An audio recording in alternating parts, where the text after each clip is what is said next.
Hello!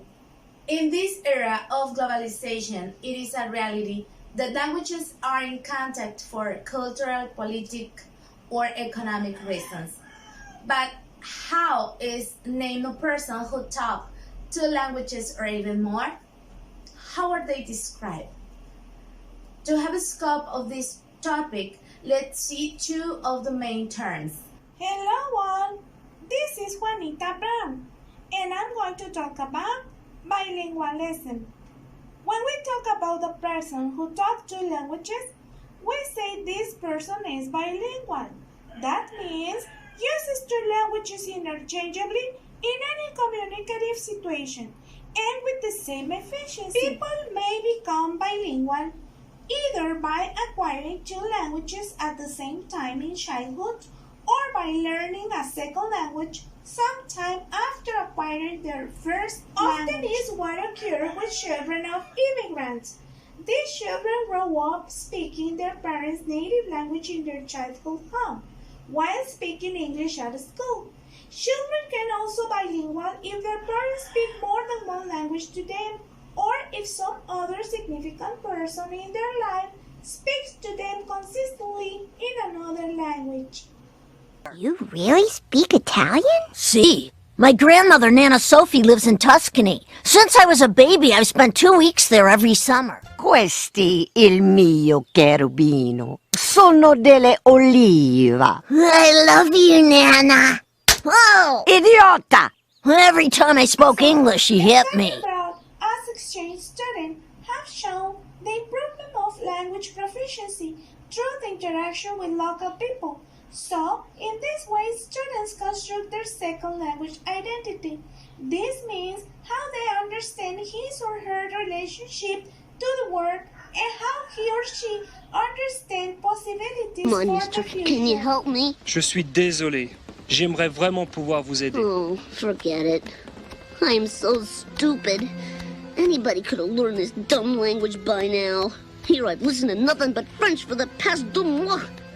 Et je ne sais pas un mot. Eh! Mais je parle français maintenant. Incroyable! Et monsieur, aidez-moi. C'est du type nous faut travailler jour et nuit. Ils ne me donnent pas à manger. Ils nous font dormir par terre. Ils mettent antifreeze dans le vin. Et ils ont donné mon chapeau rouge à l'un. De l'antifreeze dans le vin? Oh, mais c'est sérieux ça. Viens avec moi, fiston. Tu n'as plus rien à craindre. Mon sauveteur, vous aurez toujours une place dans mon As it cœur. is well known, children can absorb foreign languages so quickly, and for an adult sounds very challenging. But beyond the obvious differences, adults are more willing and able to learn in a formal learning environment. There are some children learn new things about language. They use the same part of the brain that they use for motor control. Adults, on the other hand, make use of the part of their brain in charge of higher cognitive functions, the part of the brain that develops. Come again. Who's next? Oh, hello. Yo no creí en fortunas, pero entonces me salió una galleta Sí, sí. que decía que hoy era mi día dichoso. Primero no lo creí, pero entonces me caí contra la máquina de dulces. ¡Ay, ay, ay! Coordinate bilingual are those people who have learned both languages in different environments. The language will probably be used for different functions. Bilingual are those people who have learned both languages from the same environment. The language will not have separate system in the mind, but they will have one system. The concepts will be kept in one box in their minds, while the words will be different for both languages. Subordinate bilinguals are those people who have learned a second language and cannot understand it without the help of their first language. Such people will translate their words of second language in their mother tongue. Then they will be able to understand them. There are still several other classifications of bilinguals, which are dependent on variables such as cultural identity and language usage. Besides these type of individual variables, bilinguals can be classified depending on various social variables. Fishman states that depending on the social status of language, Bilinguals can be classified into folk and elite bilingual, where folk bilingual are often language minority community whose own language does not have a high status in the predominant language society in which they dwell. In contrast, elite bilingual are those who speak a dominant language in a given society and also can speak another language which provides them additional value and benefit within the society. Individual bilingualism refers to the ability of an individual person to use two languages.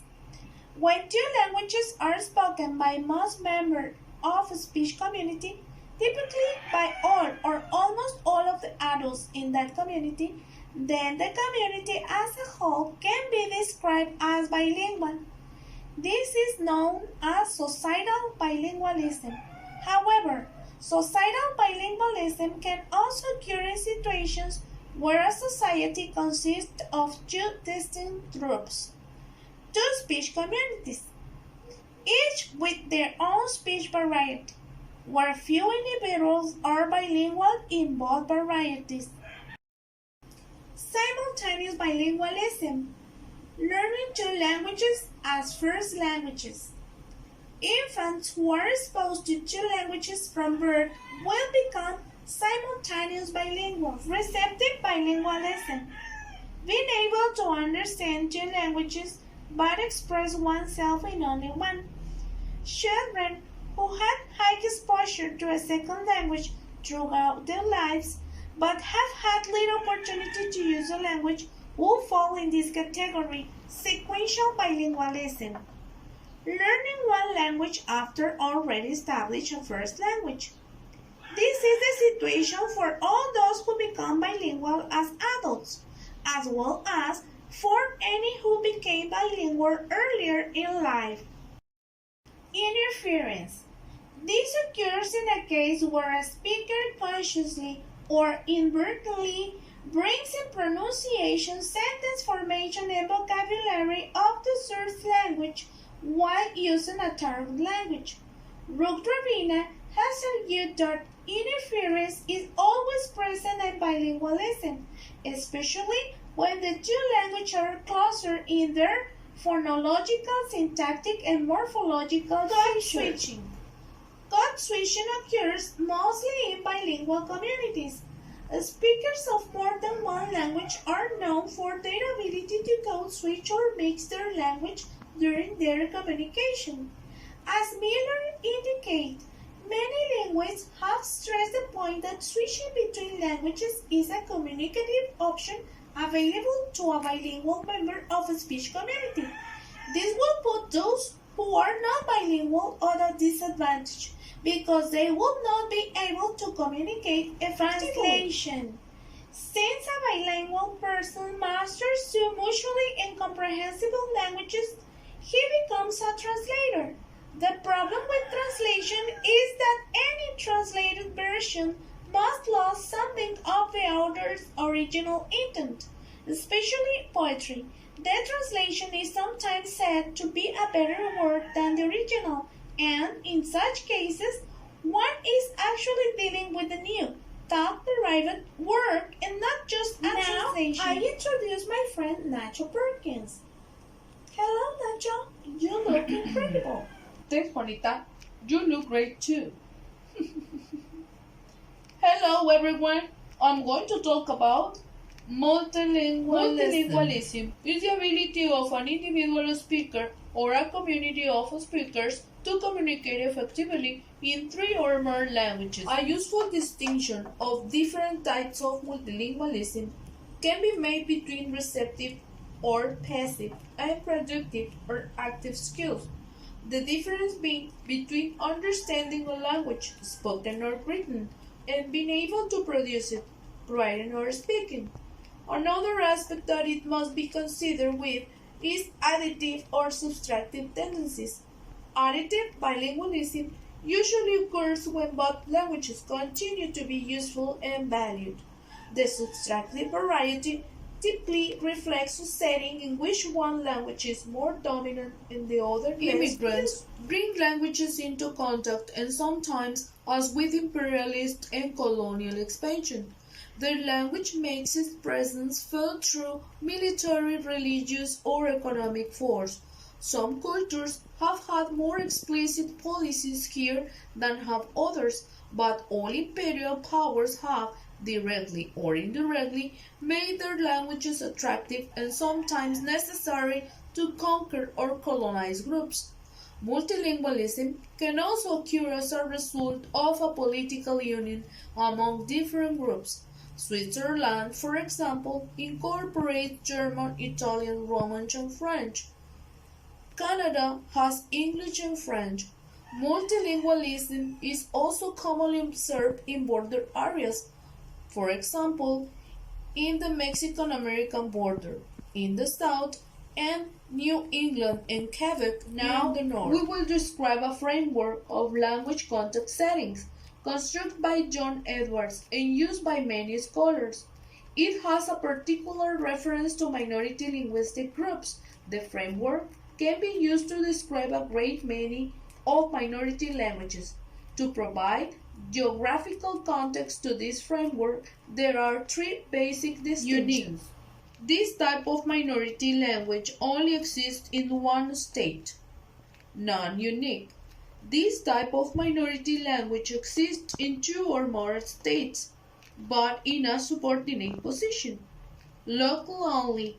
This type of minority language is a minority in one setting, but a majority in another. Cook has argued that most multilingual speakers fall somewhere between minimal and maximal definitions.